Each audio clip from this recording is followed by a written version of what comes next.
അതുകൊണ്ടാണ് ഈ നെഗറ്റീവ് വാർത്തകൾ കേൾക്കുമ്പോൾ പെട്ടെന്ന് നമുക്ക് അട്രാക്ഷൻ തോന്നുന്നത്, പെട്ടെന്ന് അത് കൂടുതൽ കേൾക്കാൻ തോന്നുന്നത്, പെട്ടെന്ന് അതിനെക്കുറിച്ച് അറിയാൻ തോന്നുന്നത്. എല്ലാവർക്കും ഇഷ്ടമാണോ? വിളിക്കട്ടെ ഞാൻ ഇങ്ങോട്ട്. മോന് പേടിയുണ്ടല്ലേ? നമ്മുടെ കൈ വിയർക്കും, കൈ വിറയ്ക്കും, നമുക്ക് ക്ഷീണം തോന്നും, നമുക്ക് ഭയങ്കര ബുദ്ധിമുട്ടൊക്കെ തോന്നും അല്ലേ നമുക്ക് പേടിക്കുമ്പോൾ. കറക്റ്റ്. നമ്മൾ മനുഷ്യർക്ക് എല്ലാവർക്കും രണ്ട് ഇമോഷൻസ് ഉണ്ട്, നെഗറ്റീവ് ആൻഡ് പോസിറ്റീവ്. നമ്മൾ വിചാരിക്കും നമ്മൾ രാവിലെ എഴുന്നേൽക്കുന്ന സമയത്ത് നമ്മളുടെ മൈൻഡ് ന്യൂട്രലായിരിക്കും എന്നാണ് വിചാരിക്കുന്നത്. ഒരിക്കലുമല്ല. നമ്മളുടെ മനസ്സെന്ന് പറയുന്ന സാധനം എപ്പോഴും നെഗറ്റീവായിരിക്കും.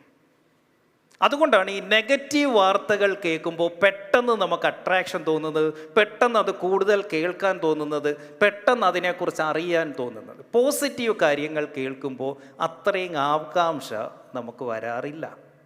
മനസ്സിലാവുന്നുണ്ടോ? ക്ലിയർ ആവുന്നുണ്ടോ? സോ നമ്മൾ എന്ത് ചെയ്യണം?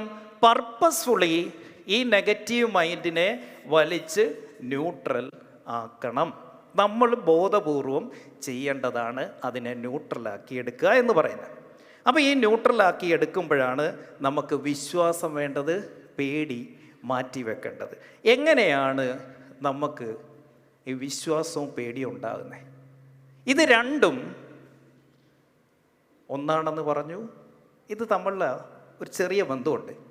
എന്താണ് വിശ്വാസം, എന്താണ് പേടി? രണ്ടും is based on your skill.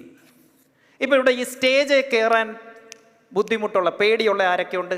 സ്റ്റേജിൽ കയറി 10 പേരുടെ മുന്നിൽ നിൽക്കാൻ പേടിയുള്ളവരൊന്ന് കൈപൊക്കിക്കേ. സ്റ്റേജ് ഫിയർ എല്ലാവർക്കും ഇഷ്ടമാണോ? വിളിക്കട്ടെ ഞാൻ ഇങ്ങോട്ട്. യെസ്, മോന് പേടിയുണ്ടല്ലേ? എന്താ പേടിയെന്നറിയോ? നിനക്ക് ഈ സ്റ്റേജിൽ കയറി നിൽക്കാനുള്ള സ്കിൽ, എബിലിറ്റി അതില്ല. എൻ്റെ കഴിവിൽ എനിക്ക് എത്രത്തോളം ഉറപ്പുണ്ടോ അതാണ് ഫെയ്ത്ത്. എൻ്റെ കഴിവിൽ എനിക്ക് എത്രത്തോളം ഡൗട്ടുണ്ടോ അതാണ് ഫിയർ.